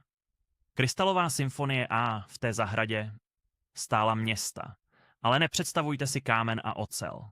Nepředstavujte si naše hranaté pozemské stavby. To by byla urážka. Marťanská města byla hudbou. Zhmotnělou v krystalu a světle. Z oceánských břehů a zelených údolí vyrůstaly věže. Spirály z průzračného materiálu, který lapal sluneční svit a lámal jej v duhu. Věže tak tenké, že se zdálo, že je stvořila samotná myšlenka. Spojovaly je mosty ze stuhlého světla, po kterých se tiše pohybovala energie. Tato města žila. Rezonovala. Každá budova byla tónem v dokonalé harmonii. Celé město bylo symfonií. Krystalovou symfonií, která se nesla údolími a odrážela se od hladin moří. Geometrie zde nebyla vědou. Byla uměním. Poezií. Ulice nebyly linkami, ale ladnými křivkami. Náměstí nebyla prázdná prostranství, ale mandaly pulzující klidnou energií. V těchto městech neexistoval stín. Jen různé odstíny světla, lidé nebo bytosti, které je obývaly. Jejich smích byl jako cinkání zvonků. Pohybovali se s lehkostí tanečníků, netvořili stroje. Tvořili krásu. Jejich technologie byla propojena s přírodou. Jejich věda byla formou meditace. Neznali chamtivost, znali jen sdílení. Neznali spěch. Čas zde plynul jako teplý med. Pohlédněte znovu k obloze, když se den chýlí ke konci. Slunce se noří do fialového oceánu. Ale tma nepřichází. Na nebi se rozsvítí 2 diamanty. Phobos a Deimos, 2 měsíce, 2 stříbrní poslové noci. Jejich svit koupe krystalová města v mléčném snovém světle. Vše se stiší, planeta usíná a ve snu si zpívá. O míru, o rovnováze, o věčnosti. Tohle je Mars, který nám byl ukraden. Nejen obyvatelům té planety, ale nám všem. Byl to sen, který patřil celému vesmíru. A teď je to jen šepot. Šepot v prachu, který čeká, až jej znovu uslyšíme. Držte si ten obraz v mysli. Tento ztracený ráj. Protože abychom pochopili hrůzu války, která přišla, musíme nejprve pochopit, jak nepředstavitelnou krásu zničila. Dýchejte. Sen končí. Vracíme se, ale ta ozvěna, ta ve vás zůstane. Představte si ten poslední den. Poslední klidný nádech světa. Tenký vzduch vonil ozónem a chladným pískem. Obloha měla barvu fialového sametu, posypaného diamanty vzdálených hvězd. Vše čekalo. Vše zatajilo dech. A pak se stalo něco, co nemělo jméno. Na nebi rozkvetla 2 slunce. Nebyla to slunce života, která hřejí a dávají růst. Byla to slunce konce. 2 oslepující jizvy vypálené do tmy. Na jediný věčný okamžik neexistoval stín. Jen bílá, absolutní záře. Polibek světla tak čistý, že spaloval samotnou paměť kamene. Světlo, které neslyšelo žádné výkřiky. Světlo, které vymazalo všechna jména. Po světle přišel dech. Horký, spalující dech boha hněvu. Vlna ohně, která se převalila přes planetu jako příliv roztaveného skla. Olízla vrcholky hor a proměnila je v prach. Vypila oceány jediným, syčícím lokem. Spálila města na skvrny stínu, vtisknuté do země. Nebyl to hluk, nebyl to řev. Byl to jen šepot. Šepot světa, který se rozpouští. Který se vzdává. Poslední akord. A pak nastalo ticho. Ne ticho noci plné cvrkotu a snů. Ne ticho spánku, ze kterého se probudíte. Bylo to ticho absolutní, ticho konečné. Ticho prázdného muzea, kde zdi pamatují mistrovská díla, ale teď jsou holé. Ticho katedrály, ze které se ztratil Bůh. Bylo tak hluboké, že jste v něm mohli slyšet padat prachové částice. Slyšet, jak res pomalu, zrnko po zrnku, požírá ocelové kostry padlých věží. A to ticho trvalo. Sekundu, století, milion let. Hvězdy na obloze putovaly dál, lhostejné ve své chladné kráse. Sledovali, jak se jizvy na povrchu pomalu hojí pod nánosy písku. Jak vítr, jediný hlas, který zbyl, začíná vyprávět nový příběh. Příběh Orzy, o samotě, o zapomnění. Z malé modré tečky v dálce to musel být jen nepatrný záblesk. Mrknutí oka v kosmické noci. Ale tady to byl konec jedné písně. A začátek ticha, které trvá dodnes. Ticha, kterému nasloucháme skrze naše sondy. A snažíme se v něm zaslechnout ozvěnu posledního ztraceného slova. Naše cesta nás teď vede zpět, z prachu rudé planety, k modrému drahokamu, kterému říkáme domov. Protože ten největší důkaz, ten možná neleží miliony kilometrů daleko. Možná je ukrytý přímo v nás. V naší krvi. V našich snech. Představte si ozvěnu. Ne ozvěnu zvuku, ale ozvěnu světla. Ozvěnu tragédie. Výkřik celé jedné planety, který putoval chladnou prázdnotou. Dopadl na zemi jako tichý déšť jisker. Jako stín v duších našich nejvzdálenějších předků. A oni, ohromeni tím, co viděli na noční obloze, udělali to jediné, co mohli. Začali vyprávět příběh. A tak se dostáváme k šepotu našich předků. Co když naše nejstarší mýty nejsou jen pohádkami pro děti? Co když jsou to jizvy? Jizvy na kolektivní paměti lidstva, které se nikdy plně nezahojily. Vzpomeňte si. Vzpomeňte na legendy, které zná každá kultura. Příběhy o válkách bohů na nebesích. O ohnivých vozech brázdících temnotu. O hněvu, který roztrhal samotné hvězdy a nechal krvácet oblohu. Ve starých indických textech čteme o zbraních jasnějších než 1000 sluncí, které spalovaly města na prach. V řeckých bájích titáni bojovali s bohy v bitvě, jež otřásla samotnými základy kosmu. Nezní to povědomně? Nebyl to Mars, rudý bůh války, jehož poslední smrtelnou agónii sledovali naši prapředci s posvátnou hrůzou? Nebyla ta nebeská bitva skutečným obrazem? Obrazem zapsaným do legend jako jediný způsob, jak popsat nepopsatelné. A pak jsou tu utopené světy. Co příběhy o ztraceném ráji? O velkých civilizacích, které zmizely pod vlnami? Legenda o Atlantidě. Město pýchy a neuvěřitelné technologie, které se přes noc propadlo do oceánu. Co když to není příběh o Zemi? Co když je to jen pokus naší paměti uchopit zánik jiného světa? Světa, který kdysi kypěl životem, měl své oceány a svá města. A pak v jednom oslepujícím okamžiku o všechno přišel. Příběhy o potopě. Téměř každá kultura má svůj vlastní.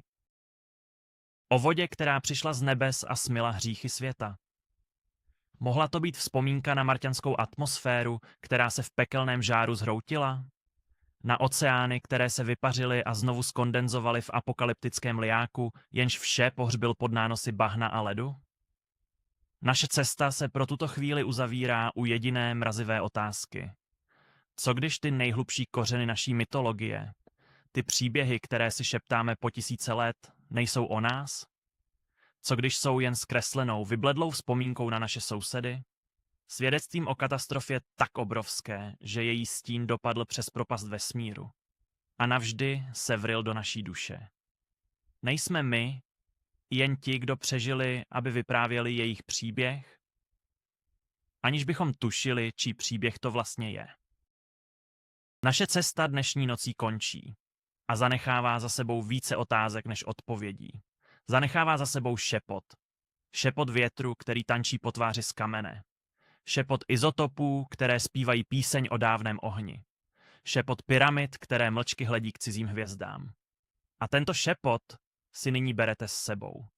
Do ticha vaší ložnice. Do krajiny, která se otevírá za zavřenými víčky. Pravda o Marsu není vytesána do kamene. Není napsána v oficiálních zprávách.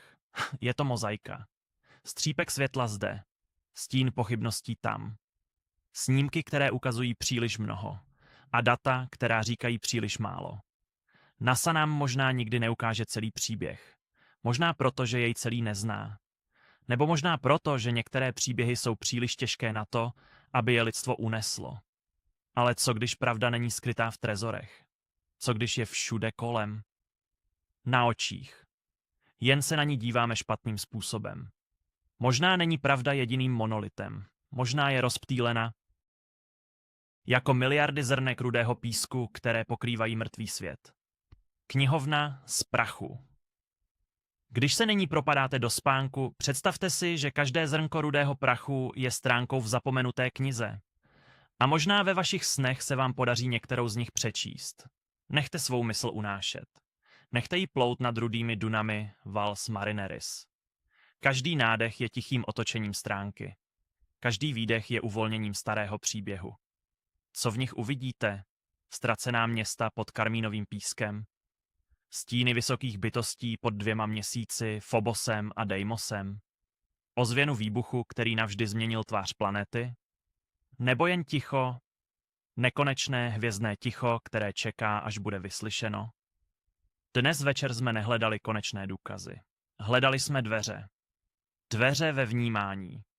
Klíčovou dírku, skrze kterou můžeme nahlédnout na vesmír ne jako na prázdné místo plné čísel, ale jako na obrovskou galerii plnou ztracených příběhů. Odpovědi teď nejsou důležité. Důležitý je jen klid. Odpočinek a sny, které přicházejí. V nich se skrývá jiný druh poznání. Nechte závoj spánku, aby se snesl jako jemný marťanský prach. Těžký, klidný a tichý. Spěte sladce. Ať jsou vaše sny plné hvězdného prachu a tichých tajemství. Dobrou noc. Naše cesta po jizvách Marsu se chýlí ke konci. Prošli jsme stínovými údolími Cydonie, analyzovali záhadné izotopy v atmosféře a zkoumali struktury, které se vzpírají přírodnímu vysvětlení. Skrývá NASA skutečně pravdu o dávné tragédii? Nebo jsou to jen hry světla a stínu, které naše mysl touží přetvořit v příběh? Odpověď možná spí hluboko pod rudým pískem. Ale dnes v noci, když se vaše mysl noří do spánku, nechte tyto obrazy plynout. Sněte o světech, které byly, a o tajemstvích, která stále čekají na své odhalení. Děkuji, že jste se mnou strávili tento čas. Přeji vám klidnou noc a sny plné hvězd. A pokud se vám naše noční putování líbilo, zanechte komentář a přihlaste se k odběru dalších lekcí na dobrou noc.